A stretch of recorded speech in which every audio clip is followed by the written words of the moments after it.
ওয়া নুসাল্লি আলা রাসূলিল কারীম, আম্মা বাদ। আপনি কি তাওবা করার পরও বারবার শয়তানের ফাঁদে পড়ে যান? গুনাহ করবেন না বলে প্রতিজ্ঞা করার পরও পুনরায় গুনায় জড়িয়ে পড়েন?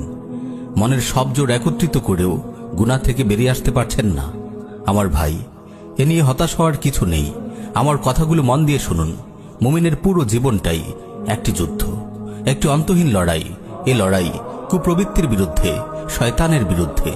ইমাম ইবনুল কাইয়িম রাহিমাহুল্লাহ তার কালজয়ী রচনা উদ্দাতুস সাবিরিন গ্রন্থে বলেন, বালিগ হওয়ার পর থেকেই মুমিন ও শয়তানের মাঝে বেঁধে যায় এক ভয়াবহ লড়াই। মুমিন তার আকল, ইলম, সবর ইত্যাদির মতো হাতিয়ারগুলো নিয়ে কুপ্রবৃত্তি ও শয়তানের বিরুদ্ধে ঝাঁপিয়ে পড়ে। শয়তানও তার দলবল নিয়ে মুমিনের উপর হামলা করে। কোনো ফয়সালা না হওয়া পর্যন্ত এই লড়াই অব্যাহত থাকে। প্রিয় ভাই ও বোন, যতদিন আপনি এই পৃথিবীতে বেঁচে আছেন, এই লড়াই এক মুহূর্তের জন্যও থামবে না। এজন্য শয়তানের বিরুদ্ধে বিরামহীন কুস্তিযুদ্ধ। কখনো শয়তান কুস্তিতে আপনাকে হারিয়ে দেবে, আপনাকে মাটিতে ফেলে আপনার বুকে চেপে বসবে। আবার কখনো আপনি শয়তানকে শূন্যে